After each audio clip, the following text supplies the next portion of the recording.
का काउंटडाउन शुरू हो चुका है। दुनिया के देशों को थर्ड वर्ल्ड वॉर की आहट सुनाई देने लगी है।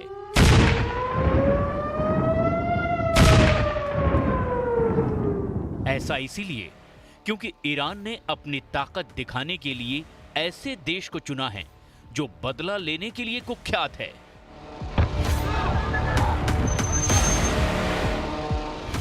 जिसका मारा पानी तक नहीं मांगता और वॉर एक्सपर्ट कहते हैं कि एक बार फिर इजराइल वही करेगा जिसके लिए वो मशहूर है, यानी खुद पर हुए हमले का बदला।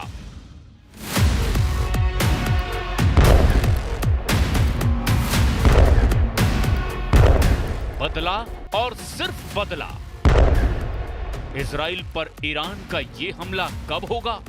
इजराइल अपना ये बदला कब लेगा? हो सकता है इसकी तारीख भी इजराइल ने मुकर्रर कर ली हो। थर्ड वर्ल्ड वॉर की आहट शुरू। इजराइल के निशाने पर ईरान की एटम साइट। क्या बड़ी तबाही आने वाली है?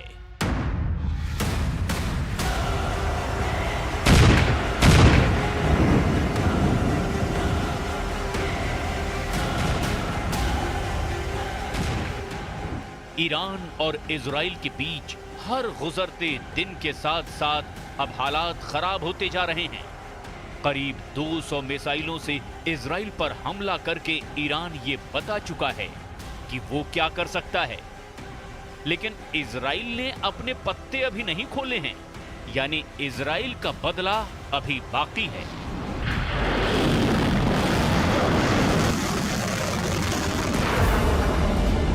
और अब इजराइल के पूर्व पीएम का बयान पूरी दुनिया में वायरल हो चुका है।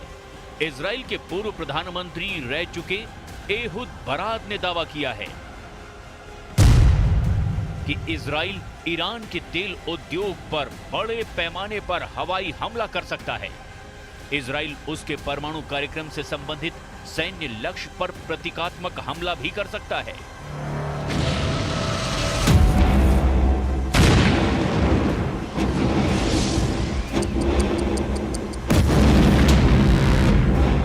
तो क्या ईरान के परमाणु ठिकानों पर अपने मिसाइलों का टारगेट नेतन्याहू ने लॉक कर दिया है?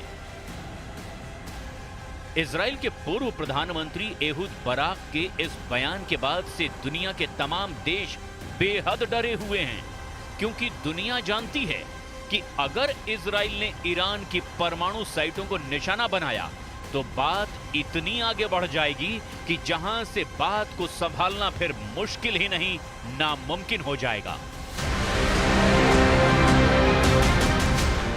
और इसका सीधा सा मतलब होता है तीसरा विश्व युद्ध, जिसके बाद कितने लोग मारे जाएंगे इसके बारे में कोई भी अंदाजा तक नहीं लगा सकता। एहुद बराक ने विदेशी मीडिया द गार्जियन को एक इंटरव्यू दिया है। इसी इंटरव्यू में इजराइल के पूर्व प्रधानमंत्री का गुस्सा जुबान पर आ गया। एहुद बराक ने यह भी कहा कि इजराइल के लिए प्रतिक्रिया देना बेहद जरूरी है।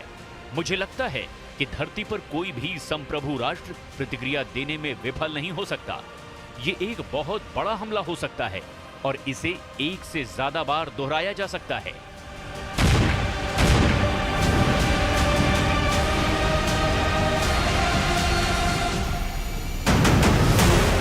यानी इजराइल बदला लेगा और जरूर लेगा।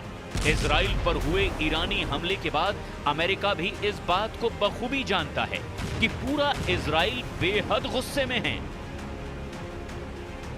और ऐसा हो ही नहीं सकता कि इजराइल खुद पर हुए हमले का बदला ना ले। और इसीलिए बाइडेन भी ईरान इजराइल के बीच तनाव पर सोच समझकर ही बोल रहे हैं। ईरान इजराइल के बीच तनाव को लेकर G7 देशों ने एक आपात बैठक भी बुलाई थी।